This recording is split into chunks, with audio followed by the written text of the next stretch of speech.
Hey guys, welcome back. So, today we are going to talk about TMNT from 2007, but actually, I was just scrolling through a couple of news feeds and found some interesting information that I think I want to really share with you guys.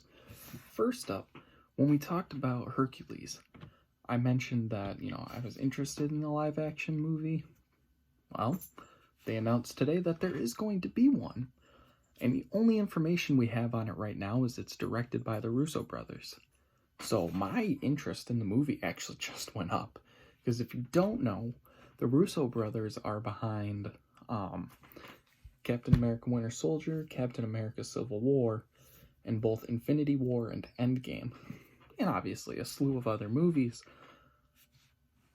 But the fact that they're going to do a Hercules live action movie just blows me away. And while yes, I hope they get Danny DeVito, I'll keep you guys posted on that, but I'm not sure what's going to come of that. And another piece of information that I just found too. Space Jam 2 has been confirmed. So the cast list is LeBron James, Don Cheadle, Kyrie Irving, I hope I say this one right, Sonequa Martin Green, Eric Bauza as Bugs Bunny, who, if you follow my Instagram, he played all 4 of the banana splits in that weird, wacky Five Nights at Freddy's knockoff horror movie. Anyway, Kath Source as Lola Bunny. Steve Harvey will also be on the cast. It's directed by Malcolm D. Lee of Soul Man, Night School, and Scary Movie 5. Haven't seen any of those 3, but I do know they're good, especially Night School. I've heard really good things about, but it's also a Kevin Hart comedy, so you're going to hear a lot of good things on that.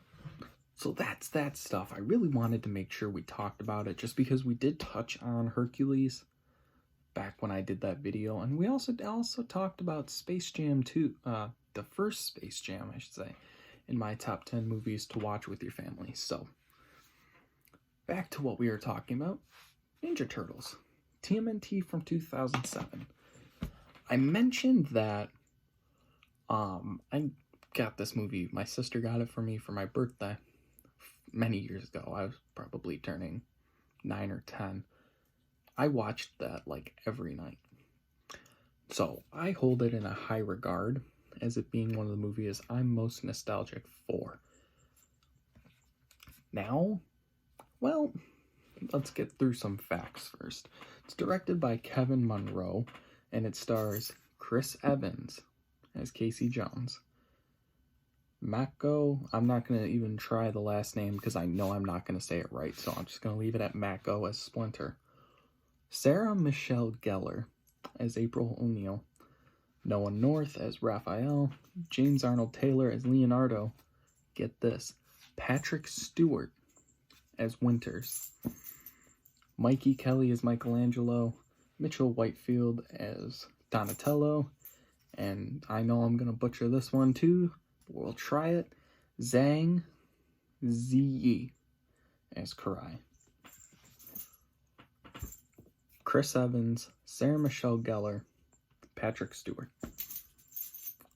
And Lawrence Fishburne narrates part of the movie. Those are all things I did not know as a kid. I did not know that Captain America plays Casey Jones. I did not know that Professor X was a villain. My mind is blown by that. And freaking Daphne plays April O'Neil. Wow. My stock for that movie went up too quick. There's a 35% on Rotten Tomatoes. We'll get to that in a second. And off of a budget of $34 million, it made $95.6 million. Not bad. It's good, but not bad. I mean, it's not great, but it's not bad, so. Like I mentioned, I used to watch this a lot as a kid, and I honestly thought it was the most amazing thing ever made. As an adult, it isn't as good as I remember, but it's definitely still a good movie.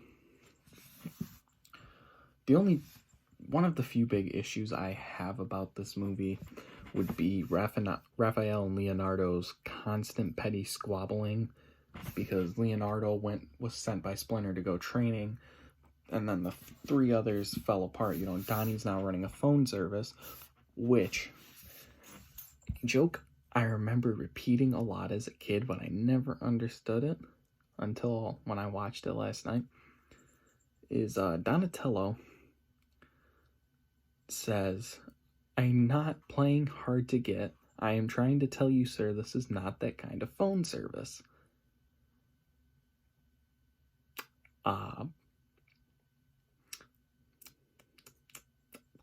Yeah, that's disgusting. People think that a giant turtle that wears a purple mask is running a gentleman's phone service, we'll call it. And the Mikey is a giant turtle party guest, so he puts on a little fake turtle costume, which I don't know why he wouldn't just gallivant out in public doing his regular shtick as a turtle, because who's gonna really look at that and say, hey, that looks real? But that's just me. And then Raph is out at night fighting crime as a vigilante called the Night Watcher. Another issue I have is that there's too many villains. We got the 13 monsters, the 4 generals from 1,000 years ago that Winter brings back to life, then the Foot Clan, but the Foot Clan kind of gets sidelined towards the end, so it kind of gets it's like, so the Foot Clan is protecting Winters and his 4 generals. 4 generals are trying to track down the 13 monsters and stop the turtles, but the turtles are trying to do the same thing with the monsters, and then Raph as Night Watchman's doing it's like, here's this, and this. Let's all bunch it together and try and make sense of it. I think as a kid's movie, it kind of makes sense, because kids think like, when you ask a kid, what should we play or something like that, their mind is, start simple. They'll say, let's play soccer. And then, so you get the ball, you get the net set up and everything. And then they tell you, you can't score. Only I can score. If you score, you lose 5 points. But if I score, I get your 5 points and take 5 points away from you. So they start making up their own rules as it goes along. It gets super complicated. So it kind of feels like the movie was made in mind for the fact that it's for kids, which is great. Wild. Straight up wild ride. But it's still good. As I mentioned, I didn't realize that it kind of had a bit of a star-studded cast. Obviously, Sarah Michelle Gellar and Patrick Stewart in their prime. But Chris Evans was just starting to make a name for him. Remember, this is pre-Captain America. This is pre-MCU. So this is before Iron Man came out. But it's also after he played Johnny Storm in Fantastic Four. So he was kind of making a name for himself. But I believe this is pre-Scott Pilgrim. Let's see. Scott Pilgrim came on. Why can't you? Okay, yeah, this is pre-Scott Pilgrim as well, so he hadn't played one of the ex-boyfriends yet from that. But big surprise, especially considering that Sarah Michelle Gellar, who played Daphne and Cece from Scream, so that's pretty cool. And Patrick Stewart's just Patrick Stewart. That's all I gotta say about that. And definitely I never would have noticed that as a kid. Just because my mind, no one's mind thinks that way. Now, I don't think as a theatrically released standalone movie, hey, cats. Anyway, I don't think that as a standalone theatrically released movie this works. What I think it would have been great as is if it kind of had the Clone Wars situation. going on, where they released the first 3 episodes as a theatrical movie, which is exactly what they did for Star Wars The Clone Wars. And then there's a show to follow it, in a similar animation style, of course. I have heard some people say that the 2012 TMNT, they think it like follows this movie. No, they are vastly different.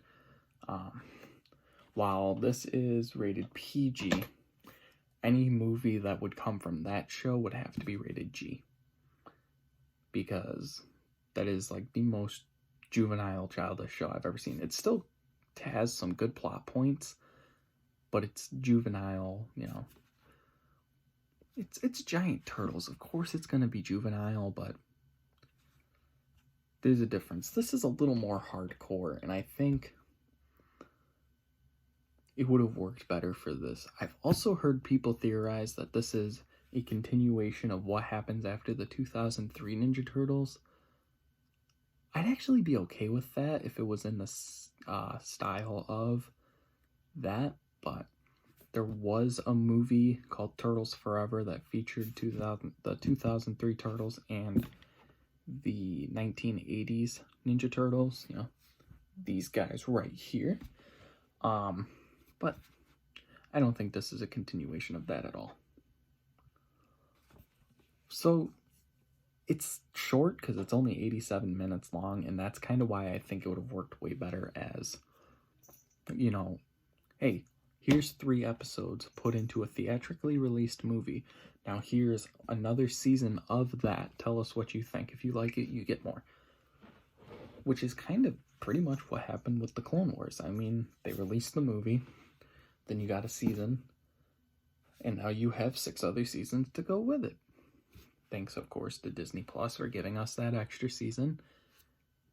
And I'll even thank Netflix for giving us season 6, because those episodes are produced by Netflix.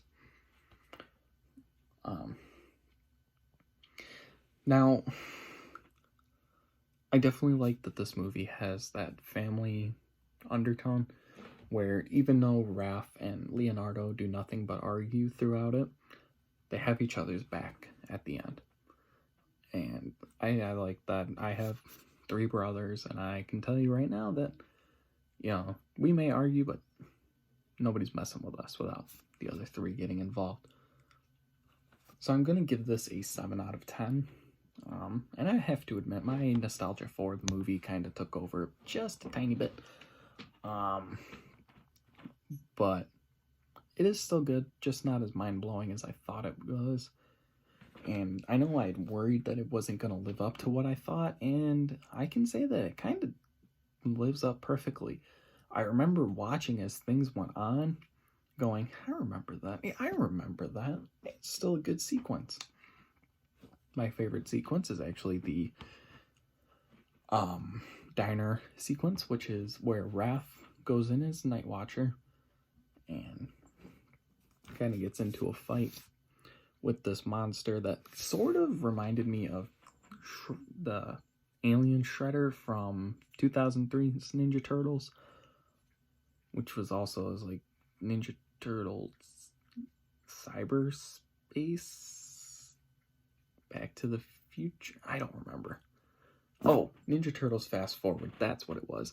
They like introduced this alien that's like this little red alien about this big. It was Fast Forward. I knew I'd get there eventually. That's kind of what it reminded me of. And apparently, I didn't know this either, Kevin Smith, if you don't know who Kevin Smith is, he's a huge comic book dude. Jay and Silent Bob, he plays Silent Bob, created Silent Bob. He owns his own comic book shop down in Red Bank, New Jersey, called just Jay and Silent Bob's Secret Stash.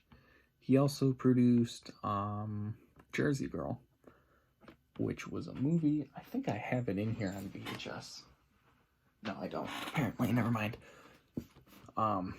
It's like a romantic comedy type deal with Ben Affleck.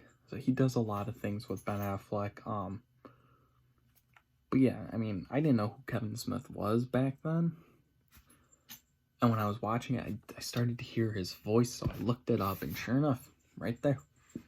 If you go over to Cast on Google, he's right there. But anyway, tomorrow, so tonight on Instagram and tomorrow on YouTube, we'll be looking at Happy Death Day to You. So if you want to watch that review, I suggest you watch my review for Happy Death Day first. Just because when I planned the sequel, I was like, oh no, but I already watched the first one. I haven't done a video on it. I should probably do a video on it before I do it.